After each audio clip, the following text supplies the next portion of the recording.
Welcome back to Conversations with the Commissioner. I am, of course, your Commissioner Delonte Smith, and this is going to be a great one today. We have, of course, been waiting for this opportunity to sit down with our 2024 BFBA champion, Holly Smith, owner of the Brooklyn Stoop Kidz. A mother, a warrior, a great friend, but also my wife.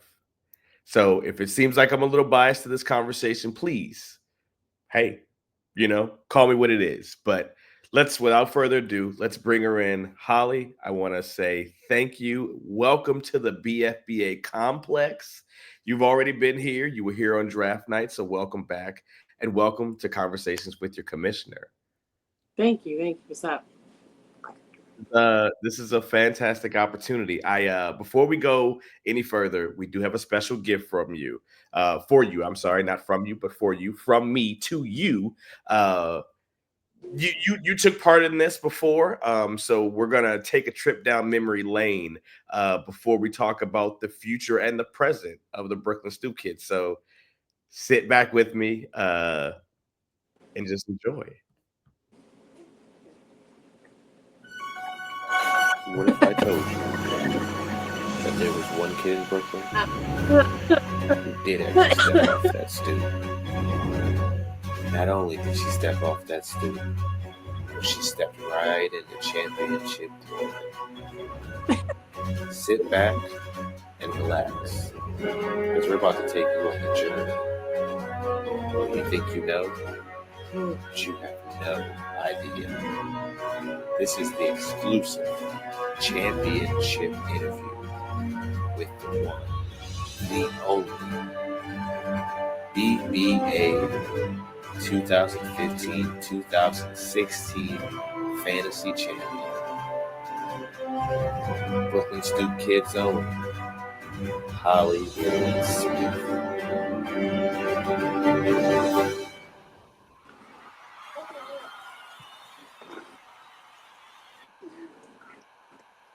Champ, welcome back to Conversations with the Commissioner. Look at it, you started it off. If you think about it, you were the one that started off Conversations with the Commissioner, the first ever championship interview. We didn't give you the whole thing. If you want to see the whole thing, it's on YouTube, so you can go check it out. But welcome back.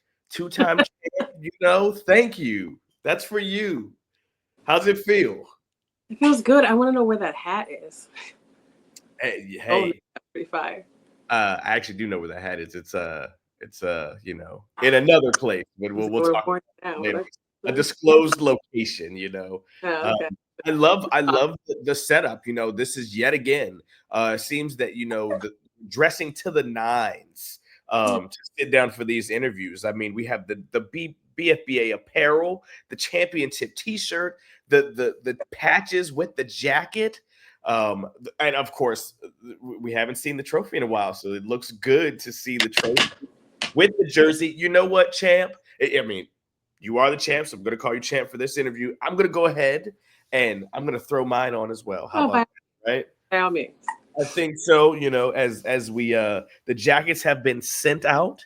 We normally would do this interview on Saturday, but today we're doing it on a Sunday. So first of all, let me say congratulations on your win this week in your matchup. I think Thank you.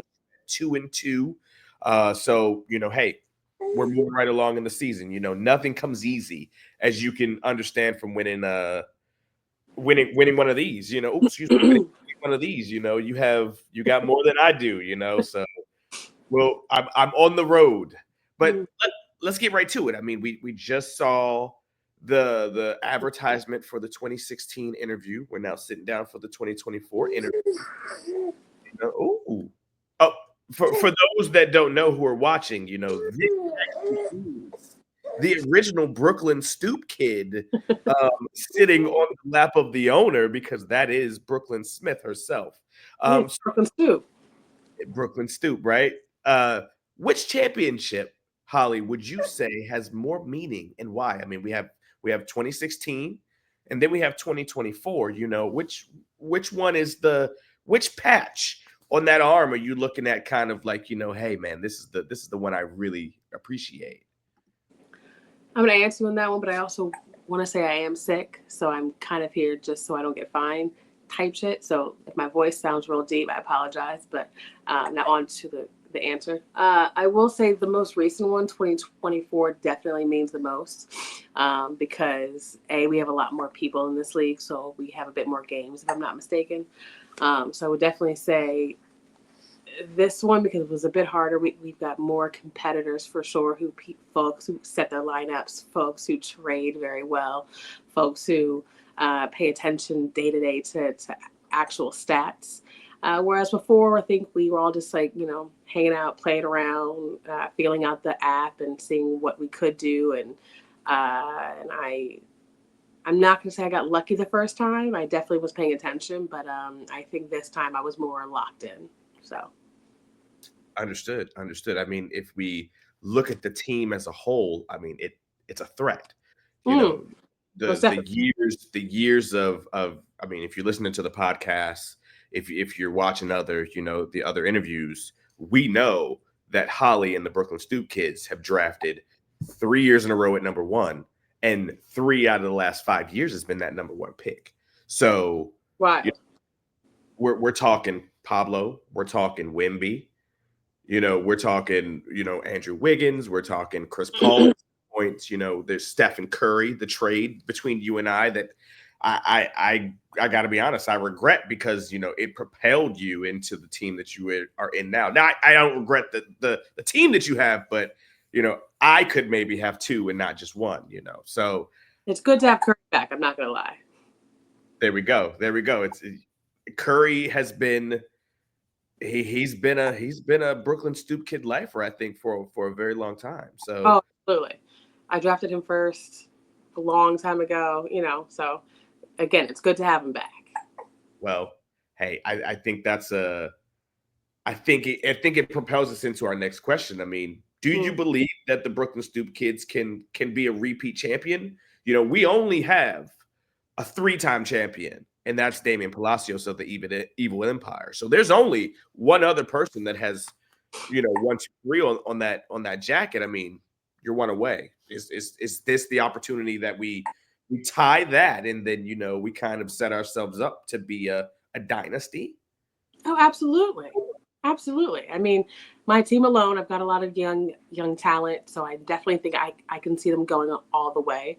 A lot of my this last week and the week before, I've had a lot of vets go out, but again, they're vets. But I've got my consistent players who are always going to be there, whether they trade to other, like NBA teams. They're young talent, and they're forced to be reckoned with. So I've collected a good group of guys who I definitely think can take me for a long time. But absolutely, with that said, another championship is on the horizon for sure. All right. So I think the same way that Brooklyn just propelled that pacifier out, we could propel forward to our next question. Sure. What would you say, or I guess, what will be the difference coming off that 2024 championship, right? Now we look back, we just watched the video, before we got into that interview of the 2016 championship win. If we look, we look into our little crystal ball and we say, hey, in 2017, you finished in 6th place. Now with a winning record of 14-7, it wasn't a championship. It wasn't even a playoff contention. I mean, that's a first round bump. So what's different? What do you think? What's is the recipe different? Are we still cooking the same cake? Are we just happy we're celebrating our 2024 championship, or the tone of the Brooklyn Stoop Kidz a little different this time? A little bit of both. I will say, I was going after, so in previous years, the way I've drafted, I've gone after points, of course, right? Like that makes the most sense, but I wasn't really looking at longevity. I wasn't looking at the player news. I wasn't looking at, I wasn't looking at a lot of the history for the players. I was going for immediate points, and I've bit me in the ass for quite a few seasons over and over again. Yeah, they were okay guys, but they were, they didn't do much for me, and I was doing a lot of same conference, same team players. So I was losing a lot of days where I didn't have much going on, or I would have too many players on another day. So I wasn't being strategic. Whereas now I've definitely leveled things out. I've got an even amount of number of all players across the states to give me a day-to-day edge instead of just a one day out of the week edge. So my mindset's definitely different. I'm much more mature. So learning how a league works, learning how to be a league owner. I've got the maturity and I've got the longevity and I've got a lot of history and experience in this now. So I know what I'm doing now, and I'm confident in my weeks ahead, no matter who my competition is. So you could say, I mean, with championship experience comes the knowledge of how to run a though it is a fantasy team. I mean, how to run an association. How to run an ownership. You're keeping these guys from year to year. You're building from year to year to continue. I mean, dominance. There are very few that are able to win in such a long span and kind of stay dominant. Sure. Brooklyn's yawning, so let's push forward just a little bit. I don't want to hold her past her bedtime. We talked about your championship. Sorry, what? Champion, you okay? We're all right though. I will say I do want to just really quick. My apologies. I want to thank you for taking the time and shifting around your schedule, especially with being sit to sit down with me. I mean, we could have moved this to a different week, but you were like, no, the people need to hear from the champion, and to do this, I really appreciate it. So thank you very much. Sure thing. So as I was going to say, we've talked about the championships. We've celebrated, we've done all those things. The banners are still up. But, the question is, there's been 8 years between the two championships, and you've had a winning record, right? Overall, 4-3, 4 wins, 4 winning seasons, 3 losing seasons. One of those losing seasons comes with a 4-17 record, but you are the BFBA NIT champion, right? So you make the 9th seed, you get the 5 lottery balls, also with some all-star picks. You're number 1, right? We've now drafted number 1 in that year, which was just last year. Push you to a championship. We'll get to that in a second. Do you believe, was this a part of the plan for the Brooklyn Stoop Kidz? We go 4-3 when we're not winning a championship, so it's a positive record. Just to be back on top. I like to say that 3 is my lucky number, but I'm gonna say in this case it was not. I would definitely say it's not. Losing that many times, however consecutive or not, was definitely not my plan. I had some rougher seasons where I wasn't as dialed in. I'll be honest, and I just wasn't on my A game. Setting my lineup, being consistent, checking on player stats and injuries. I wasn't locked in. And that's the only thing that keeps me back from winning, I'll say, if I'm not dialed in, paying attention, and being the leader that my team needs me to be. You know what I mean? So the only reason I lost as many times was personal error for sure. And I'll be the first to say it. So realistically, I mean, 4 winning seasons, 3 losing seasons, but out of those 4 winning seasons, 2 of them are championship seasons. If we're locked in, we're winning. I mean, for sure. That's what I'm saying. Like we win in 2024, have a child at the same time. So not only focusing on a pregnancy, right? We're not only focused on a pregnancy, we're focused on a championship win. At time and opportunity. at what point now, season ends somewhere, I think in April, if I'm correct. I think somewhere in April is where Brooklyn is due in June. At what point are we realizing, hey, I'm gonna win this thing? So I didn't want to call it until like the last week, if I'm being honest, because of just the competition I was up against. Well, the last 2-3 weeks. And I think you and I had many conversations about it. I was like, oh, I don't know. And you were a bit more confident. But I'm not one to put the cart before the horse, because then I look stupid with egg on my face if I'm like, oh, I'm gonna win. And yes, I'm confident and cocky, but I need it plastered on the wall for me to not jinx myself or feel like I'm gonna jinx myself. So I will say I didn't vocalize it. I may have thought it internally for sure, brushing my teeth in the morning and my quiet moments throughout the day. I'm like, oh, I got this for sure. I got this in the bag. But I didn't vocalize it to you or anyone else until truly that last week, I think on Thursday. It could be Thursday or Friday. And I was like, oh, I got this. If I can keep this momentum, I'm good. I got this. And you're like, no, I told you. And I was like, I wasn't sure though. Because it was still close. It wasn't a complete, that week was consistently pretty steady and close. It wasn't I had it, on a Monday or a Tuesday. It wasn't quite like that. So, well, I will let the audience and everyone who's watching this in on a little secret. It was, I think, we end on a Sunday. It was Saturday, and you had looked at the scores and everything, and you were kind of like, hey, I think I'm gonna win this. Right. I knew it was at the end. Right. And it was and I was like, I told you, I told you, but I could tell the elation within you to know that, the trophy that was at that time, me being the 2023 champion, was just coming across the bed, would go bedside from one nightstand to the other and not to another household. So I wanna when we can, huh? What, I'm sorry, what was that? We save on a shipping and handling costs when we can, huh? Right. I want to applaud us, as a family, and hey, if you think we're tooting our horns, I mean, what other family did it?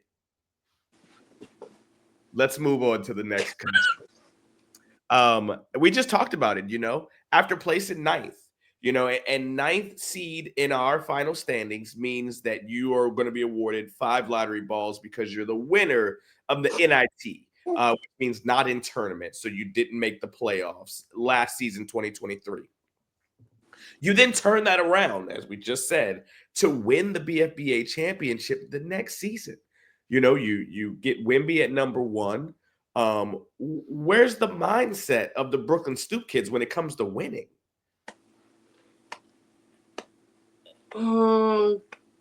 Wait, run that back again. I'm sorry. I'm not gonna lie. I was a bit distracted for her. Not a problem. We placed ninth, right? We're 4-17 in 2023. Last year. We placed ninth last year. Turn around and to win, the next season in 2024. First team to ever do it. Where's the mindset when it comes to winning? With you and the Brooklyn Stoop Kidz. Staying strong and confident in my team of players. I will say, and I was going to mention this earlier, being a keepers league has definitely played to my benefit, where I've got to keep my oh, sorry, excuse me. Quite all right, Shane. Keep my band of misfits, but my strong players, where I've been able to keep those and just build on those year over year. So I will definitely say, although I wasn't quite sure how a Keepers League was going to benefit me back in the day when we were all voting on the idea, it has definitely played to my benefit, and I've worked that into my mindset every single year. Well, I've got these guys. Who else can I add to my team to even out my odds, but also to give my staying power. So being low. That low last season definitely gave me more confidence and the mindset to put in more work. So being I mean, I guess we can let's talk about the elephant in the room. We have our 10-year anniversary. We do the awards show. There is the failure to commitment award that was given out that, of course, you received. Now, it was only because of win percentage. That have to do with, you know, the effort that you put in. It was just how the team performed. So we go from failure to commit to, I mean, committing to excellence. I mean, we're a two-time champion. We're wearing a patch. You know, I think we can cross that one off on the board, right? I think mission accomplished. Like, no longer failure to I think you said failure to thrive is what it was. It was some bullshit, okay? And let's also say, too, I didn't receive it, okay? There was no award to physically receive. I rebuke it. I never physically received anything. I was nominated. It is what it is. But obviously, I didn't take that too kindly. And I came out on top because I didn't take that too kindly. And here we are, so... I mean, I guess next time, and this will continue to happen. I would say sometimes people just need that little spark to get them going, and I think this was a big enough result. Who would you say has been your biggest competition or your biggest competitor within the BFBA? Myself, because if I don't stand up for my team and I don't set my lineup, and if I'm not the one pushing myself to learn and do what I have to do, then I'm going to lose every single time. So myself, yes, there are strong other league owners, but I've beaten them before too. So it's only a matter of time when I don't have to keep doing that anymore. So as I'll just piggyback on that. As we look through the history books, right? You know, we've been doing this for 10 years. We're now in our 11th season. You have one particular owner. You have an overall record of 1-9 against Trader Danny, and that's Kyle Knapp. Do you not see him as a competitor to you, or is this just I mean, I'm in this and I battle with myself, and the result is where I should be, and how I play against others is just how I play. Okay, so like I said, I'll just piggyback on that too. And sorry to cut you off, but like, you know, we also look to we've spoken of rivals. Felton Kitchen, you know, South Korea Soul Brothers, you know, has brought your name up a bunch of times. You know, the Evil Empire, you know, Damian Palacios, you know, you guys have had some back and forths, you know, Donald Horton. I mean, you guys, you know, have competed in playoffs and championships, you know. So not just Kyle, you know, other names across the board can come up. I mean, is there no one that the Brooklyn Stoop Kidz will not, I guess, give credit to, but, you know, will say that, you know, hey, they deserve a bit of, you know, we battle. So yes, so Kyle and I battle. Randy and I battle. Felton, he's not my competition, okay? He can keep running his mouth as long as he wants to about my ankles and my pants and whatever, meeting, whatever, okay? He needs to fill in his sideburns and then we can talk, okay? But otherwise, yes, there are decent competitors. But again, if I'm not the one standing up for me or showing up for me and my team, I'm the only one standing in my way. I totally understand. It makes total sense. I mean, you know, if you are not in your way, then anything is possible. Absolutely. Just look at it. Makes total sense. I also want to just speak on something briefly, because there seems to be becoming a tone that's being set throughout the league of you know, Felton and the not being feared, or that there's a level of, you know, that he will only make it so far. So I hope that, you know, this isn't true.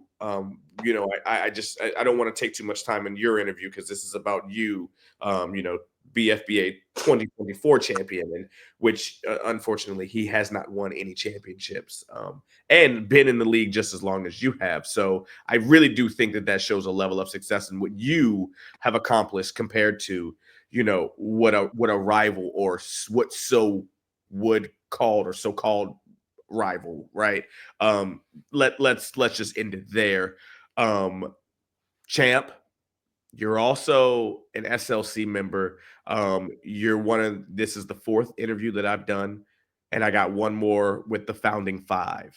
You know, you sat next to me when we came up with the idea of creating this league. So as a SLC member, a senior league committee member, and one of the founders of this league, where do you view the current state of this league?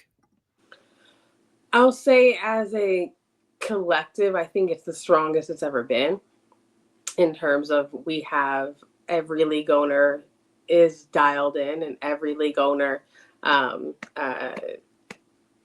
is being a strong competitor in terms of just like showing up for their matchups.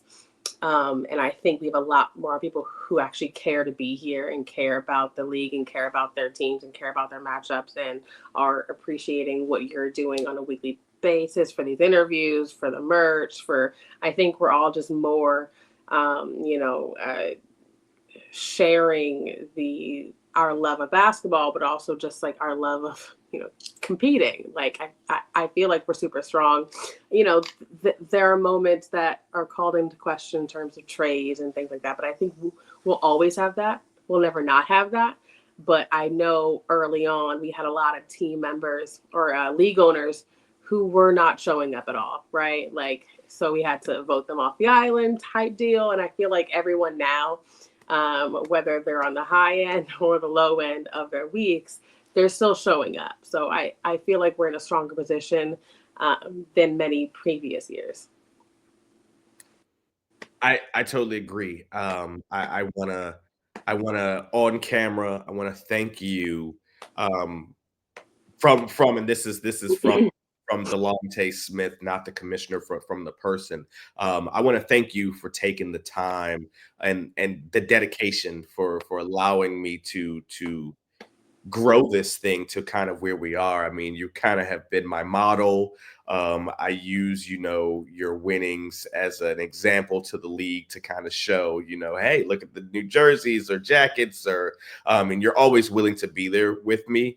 So I want to thank you for that. You know, you are the first lady of the BFBA. You know, you're a two-time champion. There's only one other two-time champion, which is Cedric Lucas of the, you know, NY Mindset of Fighters. We'll talk to him later in the season. But, you know, thank you. Thank you for taking the time out of your busy schedule to sit down with me on the stoop, I might add. You know, that's a nice touch. I don't think many people notice that, you know, even the stoop kid sits on the stoop. With Brooklyn. And we also let's show the jewelry, you know, the championship ring. Oh, yeah. You know, we're growing as a league. I mean, we got apparel, championship apparel, we got rings, trophies, jerseys, jackets, patches, babies. I'm not one if not for a thing, you know, so. And it looks great. It looks great. Champ, thank you for taking the time out. Thank you for sitting down with me. I think it's only right. I'll let you, you know, give off your pleasantries if you want to let people know where they can find you. You know, if you want to come back and, you know, we can sit down and have a round two. More than welcome to have it, but this has been fantastic. You want to say something to the people before we get out of here? I'd love a round two. No, I'm not going to share my socials. I'm in corporate America, so I'd rather keep that to myself and to my stoop and to my hood. But thank you for that. I would appreciate a second round two, or a second interview when I don't sound like this or messing with your audio with coughing and, you know, tapping a baby. But, you know, invite me back and I'll be available. Well, Champ, we can definitely do that. Maybe we'll get one of your so-called rivals on, and we can have some back and forth banner. But Champ, let's do something. I think we should do this just in case the people haven't. Let's give them an exclusive. Okay. So how about from this moment on, we're gonna let the rest of this interview ride, and they got an opportunity to listen to 2024. Let's go back in time. Let's listen to 2016. How about that? Does that sound good to you, Champ? Sure, let's do it. Fantastic. Well, ladies and gentlemen, I want to thank you for taking the time out. I'm your Commissioner Delonte Smith. This is the Brooklyn Stoop Kidz owner and 2024 BFBA champion, Hollywood Brooklyn Stoop Kidz Smith. Thank you.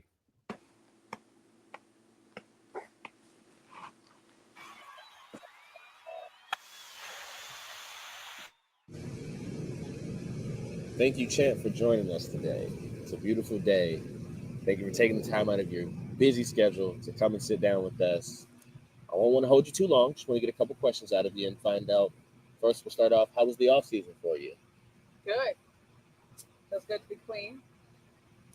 About damn time. But about to come 2 times in a row. Great. That's awesome. So, you played a great season last season. I mean, you started off 6-0, and then you went through a little slump. I mean, you lost 4 games in a row, and it was kind of up and down there. You ended the season, at 11-8. Wasn't the season favorite to win it. Team Palacios, who's now life after Mamba, came in 14-5. What made you pull through to win the championship?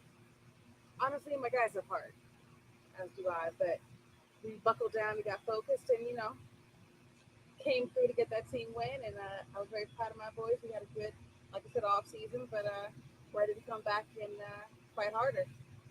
You and Team Palacios, you guys split the season series going 2-2. One other opponent that I kind of want to bring up, who you really had their number this season, was Rufio Madness.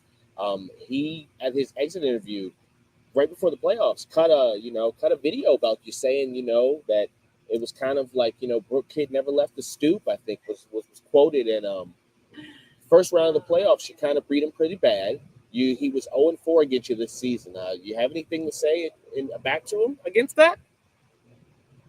Rufio Madness, you weren't ready last time. You won't be ready this time. Try again next season. All righty. Next question. So we have about a few new owners that have come into the league. We have a few expansions. Right. We have actually one that's joined back, Jerron Young. Team Young is actually back this season. So to the new owners and everyone else, do you have any words for them? Welcome to the Block Boys.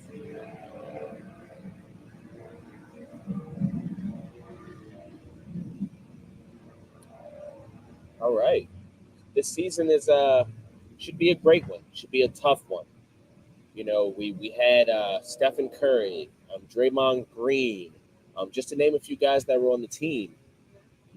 Everybody has their choice, but I think the real question is to you: who's going number 1? Whoever it is, definitely powerhouse. Well, we'll have to wait and see. All righty.